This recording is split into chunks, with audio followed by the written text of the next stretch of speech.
여러분, 혹시 2000년의 역사를 관통하는 단 하나의 정말 거대한 미션이 있다는 이야기 들어보셨나요? 오늘은요, 성경이라는 책 한 권에 담겨 있는 바로 그 엄청난 계획을 한번 들여다보려고 합니다. 자, 한번 이렇게 생각해 볼까요? 우리가 읽는 그 성경이요, 그냥 여러 이야기 모음집이 아니라 사실은 처음부터 끝까지 단 하나의 목표로 향해 달려가는 뭐랄까 거대한 서사시 같은 거라면 어떨까요? 바로 이 질문이 오늘 우리가 떠날 여정의 시작점입니다. 이야기는 여기서부터 시작됩니다. 성경의 거의 맨 앞부분이죠. 하나님이 아브라함이라는 한 사람에게 약속을 하시는데요. 이게 정말 엄청난 약속이에요. 너를 통해서 이 땅의 모든 족속이 복을 받을 거다. 특정 민족이 아니라 전 인류를 향한 약속이었던 거죠. 이게 바로 앞으로 펼쳐질 모든 이야기의 주춧돌이 되는 겁니다. 자, 그리고 시간을 수천 년 휙 뛰어넘어서 성경의 맨 마지막 책 요한계시록을 딱 펼쳐보면요. 정말 놀라운 장면이 나와요. 상상해보세요. 모든 나라, 모든 민족, 모든 언어의 사람들이 한자리에 모여있는 그 모습 어떠세요? 창세기에서 작은 씨앗처럼 심어졌던 그 약속이 마지막에 와서 이렇게 거대한 숲을 이룬 거예요. 이건 뭐 성경 전체를 꿰뚫는 하나의 거대한 계획이 있다는 걸 너무나도 분명하게 보여주는 거죠.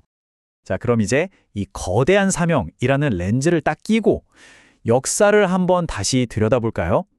첫 번째 파트에서는요, 이 관점이 우리가 알던 역사의 그림을 얼마나 새롭게 또 흥미롭게 바꿔놓는지 한번 살펴보겠습니다.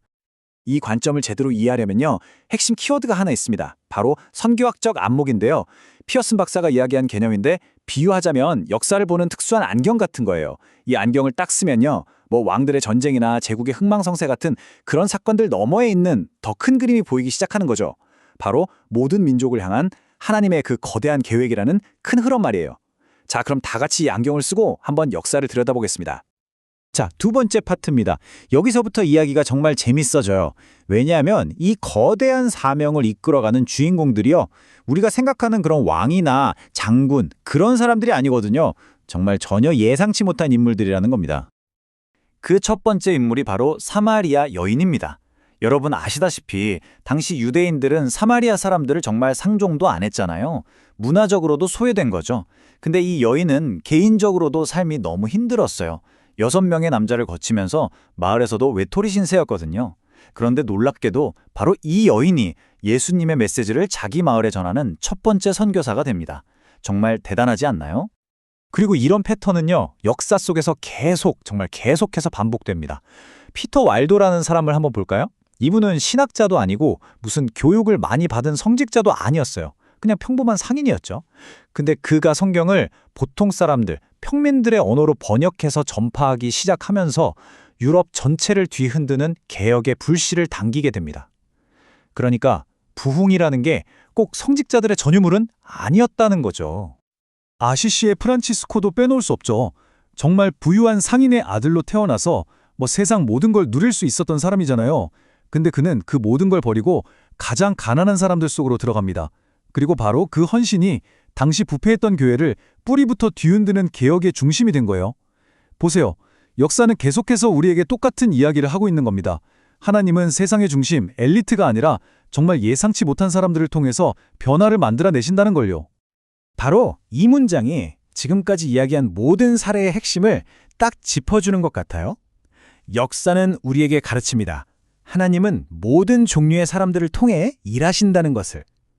이게 뭘 의미할까요?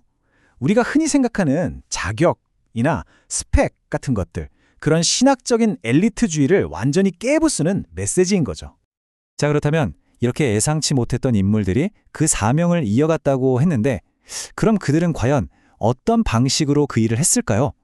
바로 이 지점에서 역사는 크게 두 갈래 길로 나뉘게 됩니다.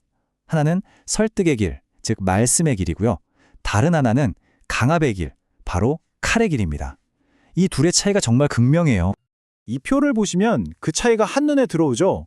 왼쪽을 한번 보세요. 아무런 힘도 없이 감옥에 갇혔지만 오히려 그 안에서 찬양으로 복음을 전했던 바울과 실라의 모습. 이게 바로 말씀의 방식입니다.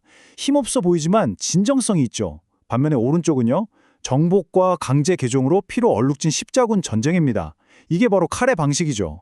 초기 교회의 사명은 연약했지만 순수했고 후대의 십자군은 비극적으로 왜곡된 사명의 어두운 단면이라고 할 수 있겠습니다. 자, 이제 또 다른 흥미로운 패턴을 한번 살펴볼게요. 역사를 쭉 들여다보면요. 부흥이나 갱신운동 같은 것들이 마치 생명체처럼 어떤 예측 가능한 순환주기, 그러니까 라이프 사이클을 따른다는 걸 발견하게 됩니다. 이 그림이 그 라이프 사이클을 아주 잘 보여주는데요. 모든 건 항상 주변부에서 아주 작게 시작되어 마치 씨앗처럼요. 그러다가 점점 싹을 틔우고 자라면서 영향력을 갖게 되죠. 그런데 문제는 그 다음입니다. 이 운동이 성공해서 단단한 성처럼 제도적인 권력을 갖게 되는 순간, 아이러니하게도 처음에 그 순수했던 비전은 흐려지고 결국 쇠퇴의 길로 접어들기 시작한다는 겁니다. 이런 순환주기를 가장 잘 보여주는 역사적인 예가 바로 프랑스의 클류니스도원입니다. 10세기에 교회의 부패에 맞서서 정말 순수한 개혁운동으로 시작했거든요. 그런데 불과 200년 만에 어떻게 됐을까요? 어마어마한 부와 권력을 가진 거대 기관으로 변해버린 거죠. 그리고 결국 처음 가졌던 그 뜨거운 활력을 모두 잃고 쇠퇴하게 됩니다. 그리고 이 문장이 모든 갱신운동이 마주하는 피할 수 없는 숙명 같은 도전을 보여주는 것 같아요. 운동들은 필연적으로 쇠퇴하고 그 활력과 비전을 잃어버리는 경향이 있다.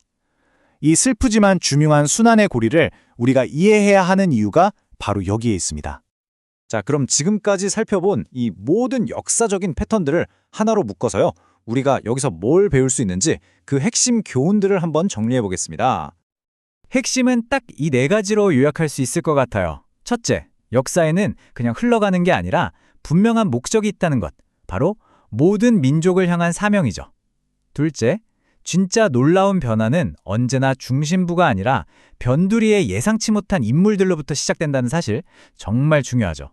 셋째, 진정한 사명은 힘으로 누르는 칼이 아니라 마음을 움직이는 말씀을 사용한다는 점입니다.